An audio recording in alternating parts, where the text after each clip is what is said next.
Next, we're going to go into a deeper dive of what is a task. So to start off with, I'll go ahead and click on work, and I'll bring up, I won't actually bring up anything at this point. I really want to do is I'll start off with is, let's create a task.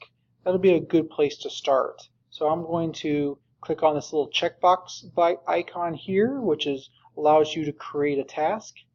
Now there's two major differences. There's of tasks. There are non-asset tasks, and then there are asset tasks.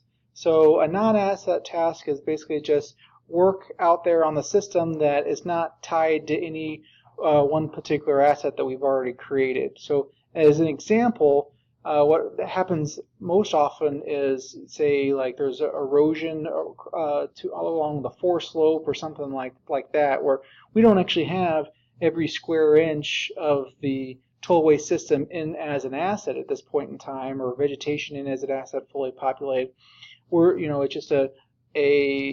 It's just a point out space that it needs to be fixed. So one thing we can go in here and we can click through the activity, which the activities could cover the whole gamut of all assets at this point in time. So I'll just go in and put in slope, so we can say restoring roadway side slopes. So this is an item that needs to be repaired fairly soon. So because it could be causing a roadside safety issue or whatever else. But say that we recommend that it needs to be completed by December 31st. And that should coincide with what we put in as the priority. So the priority, as an example of PRC1, recommend it's done, these repairs are done ASAP. This is basically means that the traveling public are in danger and this repair needs to be done as soon as possible. PRC2 recommends that it's done in 1 year. Which usually means it's something that needs to be done by maintenance or somebody else, because it's hard to work something into a design contract at that point in time, even if it's a PRC2. It can be jammed into an adjacent construction contract if need be, but it's still a pretty high priority if it's a PRC2. A PRC3, sometimes you'll see that a little bit more, but usually that means that that's work that needs to get put into a DUR task as soon as possible. PRC4 is something that you kind of put in there to if it's work that needs to be done pretty soon, but it's not putting anybody's life in danger. And then PRC5 is it can be deferred to the next program.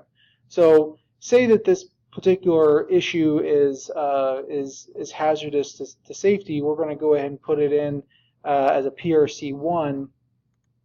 And put the stop date as this needs to be done as soon as possible, but it needs to be done sometime before the end of this year. So that's what we're going to put in here. So I'll put in the details next. So we're just going to say for slope erosion.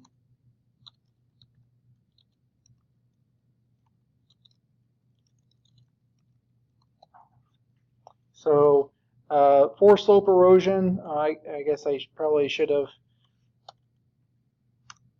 I'll just put the details of what the issue is, and the recommendation is to, I'll say fix as soon as possible, but maybe I'll change that to repair for slope as soon as possible.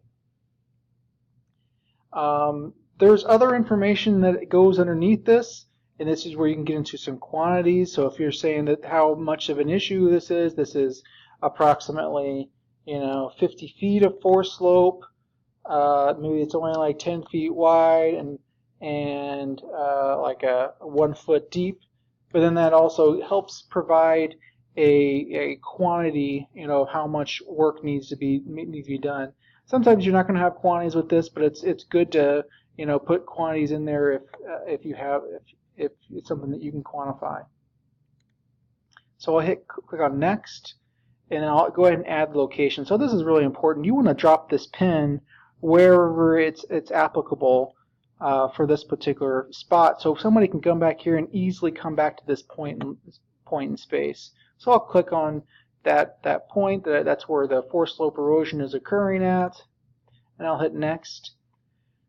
Next part is all tasks should be placed into a work order of some kind.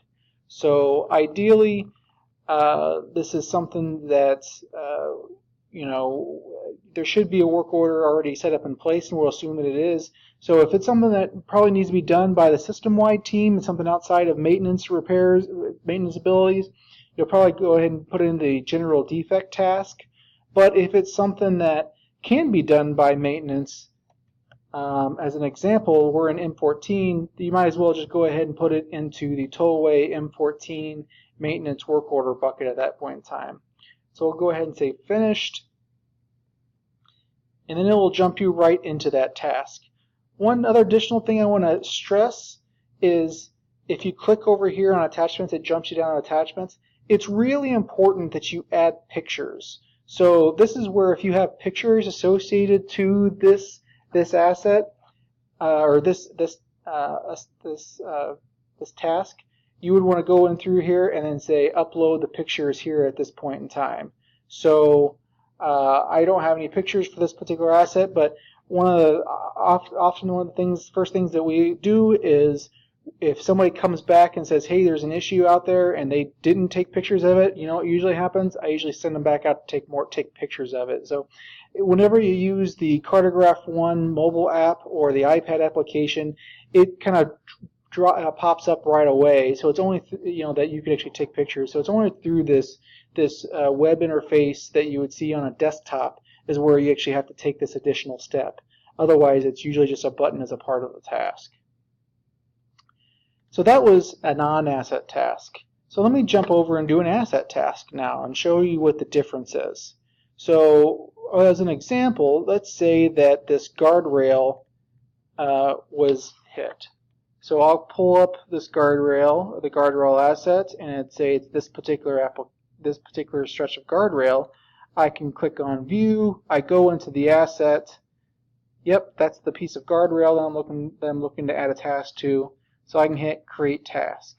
So whenever I click on Activities, it only spits me back the activities that are associated to that particular piece of guardrail. So the guardrail here, the activity is guardrail replace. Same thing. Maybe this is something. Well, guardrail being hit, needing to be replaced is a pretty high priority. So maybe you want to say that I want to make sure that this gets done by the end of this week, and this is a priority 1. This needs to be done. We want to put a description here. Let's see.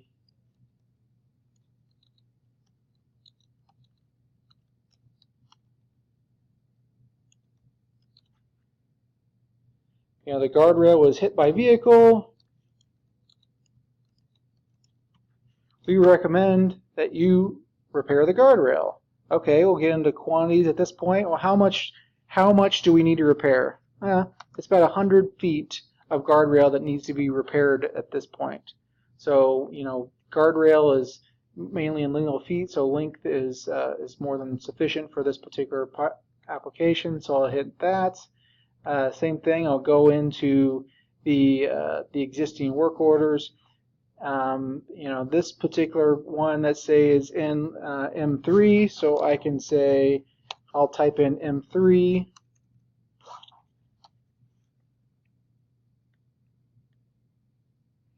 So I will go ahead and add this to the tollway maintenance work order for M3 and hit finish and save.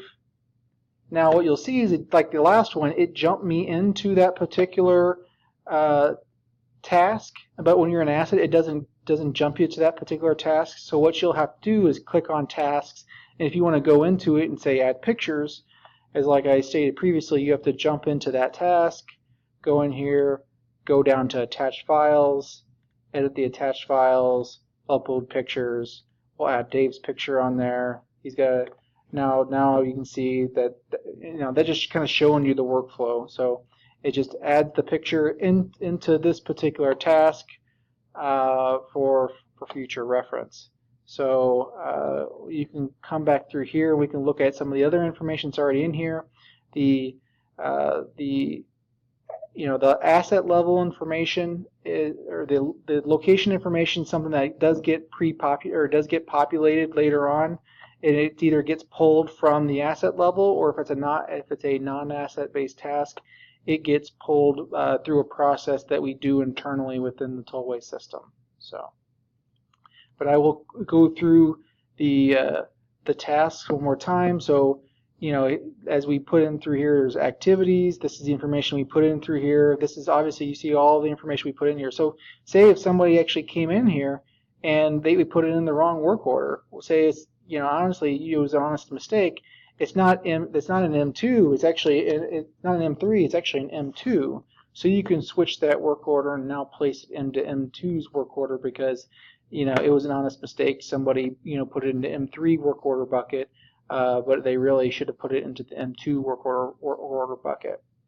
But all of the information is all being saved. So this is who the last modified this data is, and obviously it's me. So all this information does get tracked, so you can come back. But that is one thing you want to go into and do, though, is as you move it from one work order to another, the really important thing is to go in here into tracking and then add that tracking in here.